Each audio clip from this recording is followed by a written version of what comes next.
आदिवासी लोकांवरती अन्याय अत्याचार करणारा गुंड प्रवृत्तीचा नालायक नंदुरबार जिल्ह्याचे तत्कालीन पोलीस अधीक्षक श्रवण दत्त यांनी आपल्या पदाचा, वर्दीचा व अधिकाराचा दुरुपयोग करून भ्रष्ट पद्धतीने असंविधानिकरित्या पुढाऱ्यांकडून सुपारी घेऊन पुढाऱ्यांच्या इशाऱ्यावरती 9 सामाजिक कार्यकर्त्यांना जिल्हा हद्दपारीची कारवाई केलेली आहे।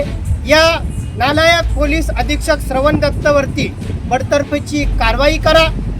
असंविधानिकरित्या जो 9 सामाजिक कार्यकर्त्यांना हद्दपारीचा आदेश पारित केलेला आहे तो आदेश रद्द करण्यात यावा।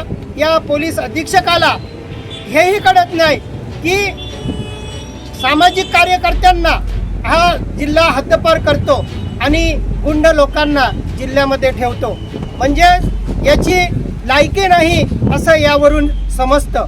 मला पोलीस कस्टडीमध्ये असताना जातीवाचक, अश्लील व वाईट शिवीगाळ करून अमानुषपणे मारहाण करणाऱ्या तत्कालीन पोलीस अधीक्षक श्रवण दत्त, अपर पोलीस अधीक्षक आशिष कांबळे, गुन्हे अन्वेषण विभागाचे पोलीस निरीक्षक हेमंत पाटील, पोलीस ठाणे नंदुरबारचे पोलीस निरीक्षक हेमंत कुमार पाटील यांच्यावरती गुन्हा दाखल करून त्यांना अटक करा आणि यांना सेवेतून बडतर्फ करा।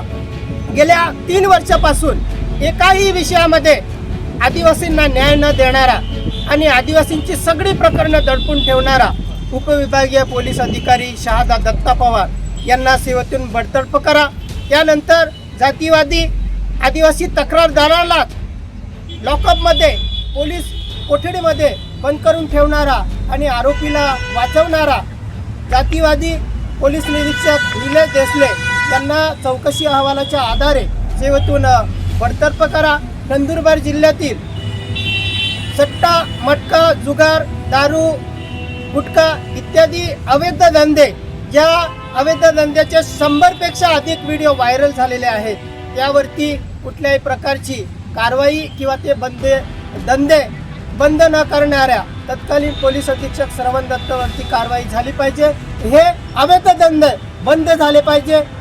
त्यानंतर आदिवासी लोकांवरती जे पोलीस नंदुरबारचे खोटे व बनावट गुन्हे दाखल करत आहेत ते बंद झाले पाहिजे। आमच्या आदिवासी तरुणांचे पोलिसांनी जप्त केलेले मोबाईल्स परत करा। जय वळवी या आदिवासी तरुणाची नंदुरबारमध्ये खुलेआम चाकूने खून करून हत्या करण्यात आली। या हत्याकांडची SIT मार्फत चौकशी करा आणि या हत्याकांडमध्ये ज्यांच्यावर संशय येत आहेत ते आमदार चंद्रकांत रघुवंशी व तत्कालीन पोलीस अधीक्षक श्रवण दत्तसह जे पोलीस यामध्ये सामील आहेत, संशयित आहेत, त्यांची SIT मार्फत चौकशी करा।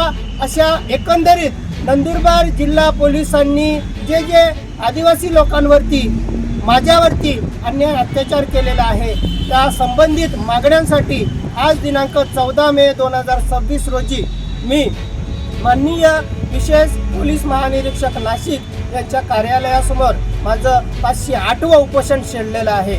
माझ्या उपोषणाचं गेल्या 10 दिवसापूर्वी मी निवेदन दिलं होतं, तरीसुद्धा आज मला कुठल्याही प्रकारचं लेखी आश्वासन माननीय पोलीस महानिरीक्षक यांनी दिलेलं नाही आहे।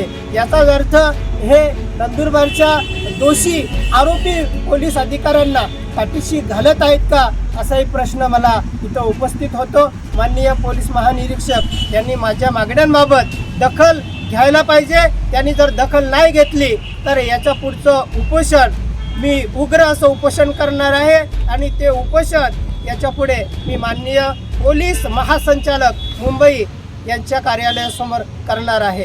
तरी माझ्या उपोषणाची दखल महाशयांनी घ्यावी अशी मी विनंती करतो। तत्कालीन पोलीस अधीक्षक श्रवण दत्त मुर्दाबाद।